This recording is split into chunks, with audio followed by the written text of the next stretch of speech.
अस्सलाम वालेकुम दोस्तों। ये गीत लिखा है आपके लिए, आपको सुनाता हूँ, तो जुड़े रहें मेरे साथ। ਕਹਿੰਦਾ ਹੱਕ ਨਾਲ ਖੜਿਆਂ ਤੇ ਸੱਚ ਨਾਲ ਖੜਿਆਂ, ਸਦਾ ਹੀ ਉਹ ਅਸੀਂ ਓਏ ਮੌਤ ਨਾਲ ਲੜਿਆਂ। ਅਦਾਲਤਾਂ 'ਚ ਬੈਠੇ ਓਏ ਕਾਜ਼ੀ ਬਦਲ ਗਏ ਨੇ, ਅਦਾਰਿਆਂ 'ਚ ਬੈਠੀਆਂ ਕਾਲੀਆਂ ਓ ਬੇੜਾਂ ਦੇ ਓ ਮਾਜ਼ੀ ਬਦਲ ਗਏ ਨੇ। ਕੋਈ ਸੀ ਉਹ ਹਾਜੀ ਤੇ ਉਹ ਕੋਈ ਸੀ ਉਹ ਕਾਜੀ, ਬੰਗਲਿਆਂ 'ਚ ਰਿਸ਼ਵਤ ਦੀ ਕਮਾਈ ਤੁਮ ਬਣ ਗਏ ਨੇ ਸ਼ਾਹੇ ਓਏ ਖਾਸੀ। ਉਹ ਹੱਕ ਨਾਲ ਖੜਿਆਂ ਤੇ ਸੱਚ ਨਾਲ ਖੜਿਆਂ, ਸਦਾ ਹੀ ਉਹ ਅਸੀਂ ਓਏ ਮੌਤ ਨਾਲ ਲੜਿਆਂ।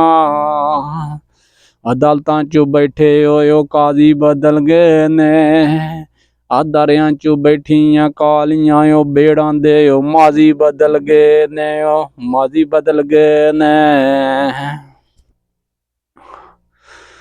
ਉਹ ਕਾਜ਼ੀ ਤੇ ਕਾਲੀਆਂ ਓ ਬੇੜਾਂ ਖੇਲ ਓ ਖੇਲਦੀਆਂ ਨੇ ਓਏ ਸਾਂਝਾ।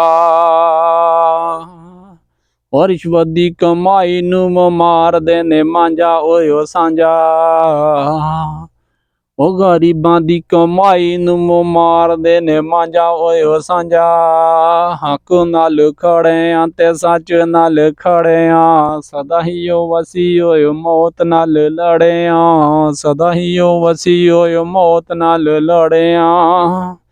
ਅਦਾਲਤਾਂ 'ਚ ਬੈਠੇ ਓਏ ਕਾਜ਼ੀ ਬਦਲ ਗਏ ਨੇ, ਅਦਾਰਿਆਂ 'ਚ ਬੈਠੀਆਂ ਕਾਲੀਆਂ ਓ ਬੇੜਾਂ ਦੇ ਓ ਮਾਜ਼ੀ ਬਦਲ ਗਏ ਨੇ, ਓ ਮਾਜ਼ੀ ਬਦਲ ਗਏ ਨੇ।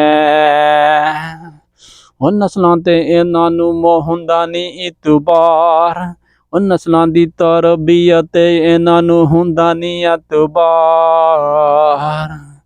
ਉਹ ਰਿਸ਼ਵਤ ਦੀ ਕਮਾਈ ਤੁਮ ਪਾਲਦੇ ਨੇ ਅਜਰ ਸਵਾਬ, ਉਹ ਗਰੀਬਾਂ ਦੀ ਕਮਾਈ ਤੁਮ ਪਾਲਦੇ ਨੇ ਅਜਰ ਸਵਾਬ। ਅਦਾਲਤਾਂ 'ਚ ਬੈਠੇ ਓਏ ਕਾਜ਼ੀ ਬਦਲ ਗਏ ਨੇ, ਉਹ ਕਾਲੀਆਂ ਓ ਬੇੜਾਂ ਦੇ ਓ ਮਾਜ਼ੀ ਬਦਲ ਗਏ ਨੇ, ਕਾਲੀਆਂ ਓ ਬੇੜਾਂ ਦੇ ਓ ਮਾਜ਼ੀ ਬਦਲ ਗਏ ਨੇ।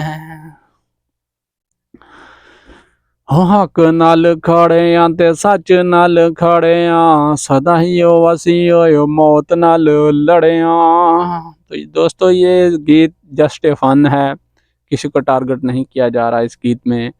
तो सिर्फ जो रिश्वत खाते हैं ऑफिसर उनके लिए है ये गीत है, बाकी दूसरे जो ईमानदार लोग हैं उनके लिए नहीं है, और ना ही उनको टारगेट किया जा रहा है। तो ना तो जिस गीत को, इस गाने को सिर्फ फ़न के तौर पर लिया जाए, किसी टारगेट के तौर पर ना लिया जाए। Thanks for watching. अल्लाह हाफिज़।